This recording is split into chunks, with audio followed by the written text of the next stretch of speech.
इसलिए गांधी जी से पूछना चाहता था बार बार, और उनके अनुयायियों उसको जवाब नहीं देते कि भाई गांधी जी ने जब यह कहा था कि भारत का विभाजन मेरी लाश पे होगा, तो गांधी जी का कद तो इतना बड़ा हो गया था ना इस देश में कि जिस तरीके से मार्केटिंग की जाती है उसी मार्केटिंग अंग्रेजों ने की और गांधी जी को भारत में स्थापित किया। तो आप देखें कि कांग्रेस की पैदाइश हुई क्यों, यह कोई पढ़ना नहीं चाहता है। आप संपत जी की किताब सावरकर पढ़ लीजिए, पेज नंबर 20 को पढ़ लीजिए, और वो अपनी किताब में कहते हैं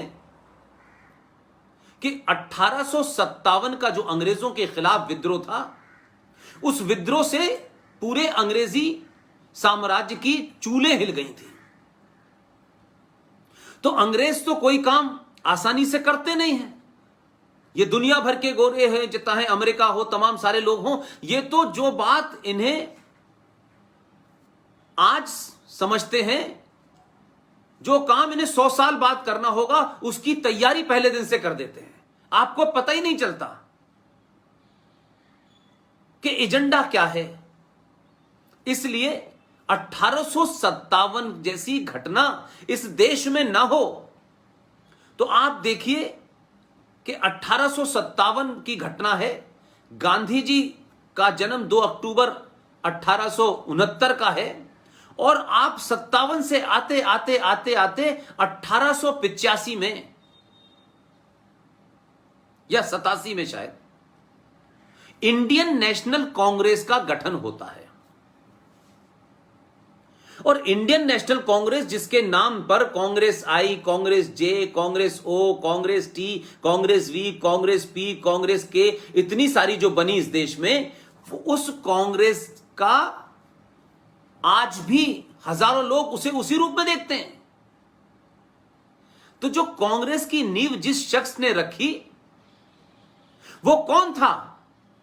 वो इटावा, जो उत्तर प्रदेश में, जहां आज एक बहुत बड़ा परिवार, जिनके पूरे परिवार ने उत्तर प्रदेश में कई साल सरकार बनाई, और आज इटावा क्योंकि पूर्व मुख्यमंत्री का निवास है, उस इटावा का डिस्ट्रिक्ट मजिस्ट्रेट था, कलेक्टर था। वो ये समझ गया कि अगर हमने भारत पे लंबे समय तक राज करना है तो हमें यहां कुछ लोगों को बीच में रखना होगा। कहीं ऐसा ना हो कि ये उग्रता हमारे हाथ से निकले और जब सामने कन्फ्रंटेशन हो तो बीच में एक बफर जोन के तौर पर कोई पार्टी, कोई संगठन हो जो उस वायलेंस को, जो उस उग्रता को किसी तरीके से हमारे तक न पहुंचने दे। इसलिए इंडियन नेशनल कांग्रेस का जन्म हुआ और A.O. ह्यूम साहब उसके अध्यक्ष बने। उसमें एनी बेसेंट भी बनी, उसमें कई अंग्रेज बने, हंटर भी साहब बने, बहुत सारे लोग बने उसमें। तो आपने देखे कि बनी थी कांग्रेस क्यों? क्योंकि अंग्रेज यहां खामोशी से राज करते रहे, और जो अंग्रेजों के साथ उठने बैठने वाली क्लास है, जो इंग्लिश बोलने वाली क्लास है, जो शाम को एक विशेष किस्म का तरल पीने के लिए उनके में बैठती है, जिसका रहना सहना अंग्रेजों जैसा है, जिसके बच्चे इंग्लैंड में जाके पढ़ते हैं, वो सब उन्होंने यहां से इंतजाम कर दिया था कि हम एक ऐसी क्लास पैदा करेंगे जो हिंदुस्तानी तो नाम से होंगे, लेकिन उनका उठना बैठना, सोचना समझना सब कुछ अंग्रेजों जैसा होगा। उनका एक क्लब बनाया गया कि ऐसे लोगों को हम इकट्ठा करें ताकि ये लोग हमारी बात को समझें और हम इनसे बात करें, निगोशिएट, और ये अपने लोगों को जाके मूर्ख बनाएं, सच मानो में, सीधे सीधे शब्दों में। लिहाजा यह सिलसिला चला। तो 47 आया, 47 के बाद की घटनाएं देखें तो मेरा सवाल यह था कि गांधी जी ने अंबेडकर जी के पास जाकर के तो धरना रख दिया, सुभाष चंद्र बोस के सामने धरना रख दिया, लेकिन गांधी जी ने यह घटना कहीं क्यों नहीं मिलती कि गांधी को जब यह पता चल गया था कि भारत का विभाजन होने वाला है, अगर यह पता चला होगा तभी तो उन्होंने यह कहा कि भारत का विभाजन मेरी लाश पे होगा। तो मुझे बताएं, उनको यह पता भी चल गया था कि कौन करना चाहता है? ऐसा तो नहीं हो सकता कि गांधी जी को पता ना चला हो, गांधी जी बहुत युवावस्था में हो, ऐसा तो हो नहीं सकता। 1940 में 23 मार्च 1940 को लाहौर के अंदर मुस्लिम लीग का अधिवेशन के अंदर यह पास हो गया था, और 1930 में इलाहाबाद के अधिवेशन के अंदर सर मोहम्मद इकबाल, जिन्होंने भारत का राष्ट्रीय गीत लिखा है, उन्होंने पास कर दिया था कि वेस्टर्न बॉर्डर पे भारत के जितने भी मुस्लिम बहुल इलाके हैं उन्हें अलग कर दिया जाए। 1940 में रेजोल्यूशन पास हुआ पाकिस्तान बनने का, और 1947 में पाकिस्तान बन गया। तो मेरा सिर्फ इतना कहना है कि महात्मा गांधी के आज के जन्मदिन पर हम क्यों ना उनको याद करें, और याद करें और उस पर्सपेक्टिव में याद करें कि क्या हमने सीखा, क्या हमने कोई नई बात सीखी, या सिर्फ हमने उनकी धुन बजा दी, उनका एक भजन जो झूठा है, जिसमें तोड़ मरोड़ के पेश किया गया है, क्योंकि एक खास किस्म के लोगों को लुभाना था, बताना था, इसलिए हम उसे बजा देंगे, फूल चढ़ा देंगे, शाम को गांधी की मूर्ति पे तमाम सारे लोग होंगे, पूरा दिन चला जाएगा, बड़े बड़े विज्ञापन आ जाएंगे। लेकिन गांधी से सीखा क्या? इसलिए मैं एक दूसरी किताब आपके सामने रखना चाहता हूं। एक मैंने लाल बहादुर शास्त्री के ऊपर किताब आपको दिखाई, और एक किताब मैं आपके सामने रखना चाहता हूं, और इस किताब को जब आप देखेंगे तब आपको यह समझ आएगा कि आखिर इस किताब के अंदर क्या चीज ऐसी है जो मैं आपको बताना चाहता हूं। मेरा सिर्फ इतना ही कहना है, इस किताब को देखें। इस किताब का नाम है गांधी एंड अनार्की, गांधी और अनार्की, राइट। इस किताब के लेखक कौन हैं? इस किताब के लेखक के बारे में आप जब जानेंगे तब आपको पता चलेगा। आपका नाम है सर सी शंकरन नायर, राइट। ये इस किताब के लेखक हैं। अब इस किताब के लेखक के बारे में आपको जो मैं बात बताना चाहता हूं वो भी जरा धैर्यपूर्ण सुन लीजिए। और ये क्या है? ये किताब ये है, इस किताब को जिन साहब ने लिखा है मैंने उनको बता दिया, वो कौन थे।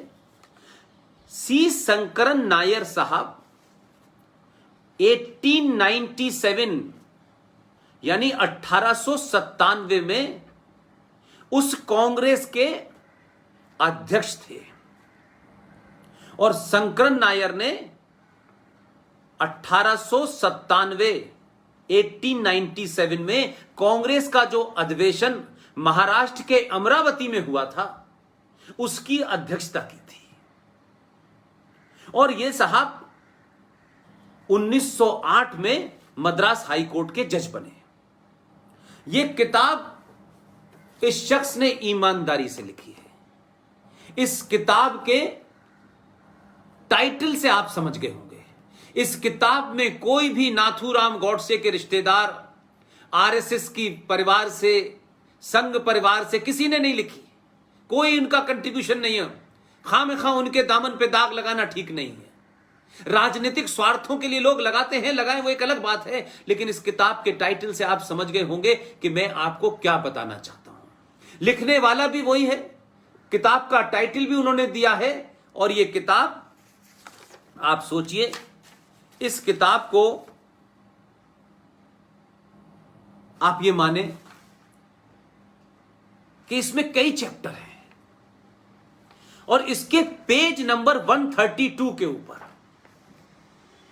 गांधी एंड अनार्की, सी शंकरन नायर साहब की किताब, जो कांग्रेस पार्टी के अध्यक्ष थे 89 में, उस किताब के पेज नंबर 132 पे जाइए, और उसका अपेंडिक्स है 3, और टाइटल है मालाबार एगोनी, और उस चैप्टर की राइटर हैं एनी बेसेंट।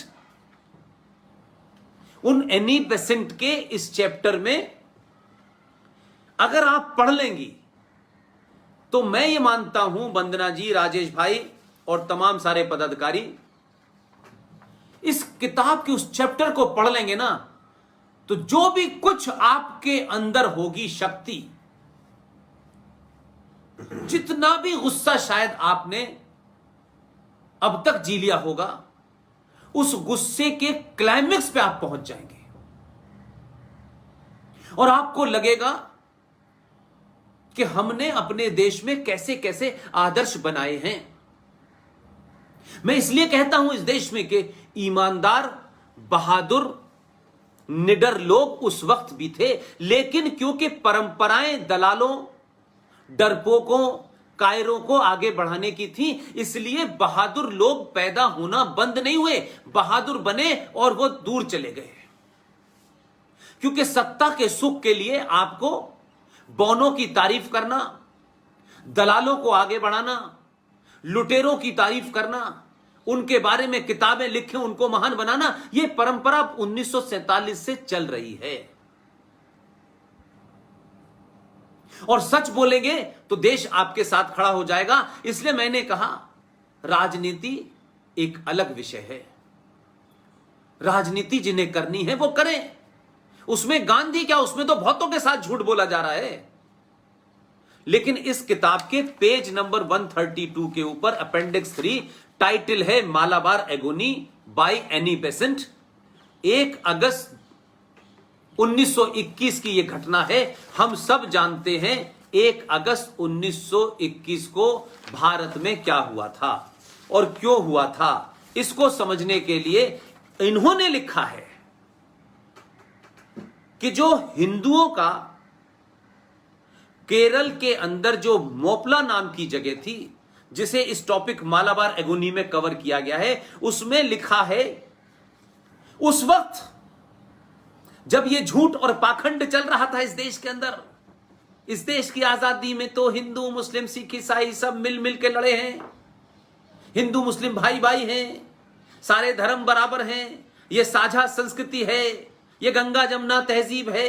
ये सब झूठ और पाखंड उसके बाद भी गढ़े गए ताकि मेरे और आप जैसे लोगों के आंखों पर आज भी पर्दा पड़ा रहे। जी शंकरा नायर के इस चैप्टर में 3 लाइनें पढ़ लें तो आपको लगेगा कि अंग्रेज और भारत की मिट्टी में बहुत सारे लोग आए, वो फिर भी कुछ हद तक ईमानदार थे, लेकिन अंग्रेजों के दलाल, उनके चाटुकार और ये कायर लोगों ने भारत का सौदा कितने सस्ते में किया। हजारों साल की परंपराओं को तहस नहस करके अपने राजनीतिक स्वार्थों के लिए जो नैरेटिव अच्छे लगे, उन नैरेटिवों को हजारों साल की परंपरा के ऊपर स्थापित कर दिया, चाहे वो झूठे ही थे। इसलिए जब जब इस देश में यह बात होगी तो लोग कहेंगे नहीं ये गलत लिखा है, वो गलत लिखा है। इसलिए मैंने कहा कि तमाम वो लोग जो आरएसएस के ऊपर, संघ के ऊपर सवाल उठा देते हैं, आप कॉर्नर कर सकते हैं, लेकिन गांधी एंड अनार्की सी शंकरन नायर ने लिखी है। उसके पेज नंबर 132 के ऊपर लिखा जा रहा है कि मुसलमानों ने जिस बर्बरता के साथ, यह शब्द उसका ट्रांसलेशन है, मुसलमानों ने जिस बर्बरता के साथ हजारों हिंदू औरतों, बच्चों की हत्याएं की, उनको शब्दों में बयान नहीं किया जा सकता। ये कौन लिख रहा है? ये आरएसएस की मेंबर नहीं थी एनी बेसेंट, ये तो कांग्रेस की अध्यक्ष रह चुकी हैं। लेकिन हम ये बात नहीं बताएं। तब मैं कहता हूं कि 1920 के मोपला के समय इस देश के राष्ट्रपिता मोहनदास करमचंद गांधी जी, जिनका आज जन्मदिन आप सब मना रहे हैं, देश मना रहा है, सवाल मेरा सिर्फ इतना ही है, वो इसमें लिखती हैं और गांधी के ऊपर लिखती हैं, नाम लेके लिखती हैं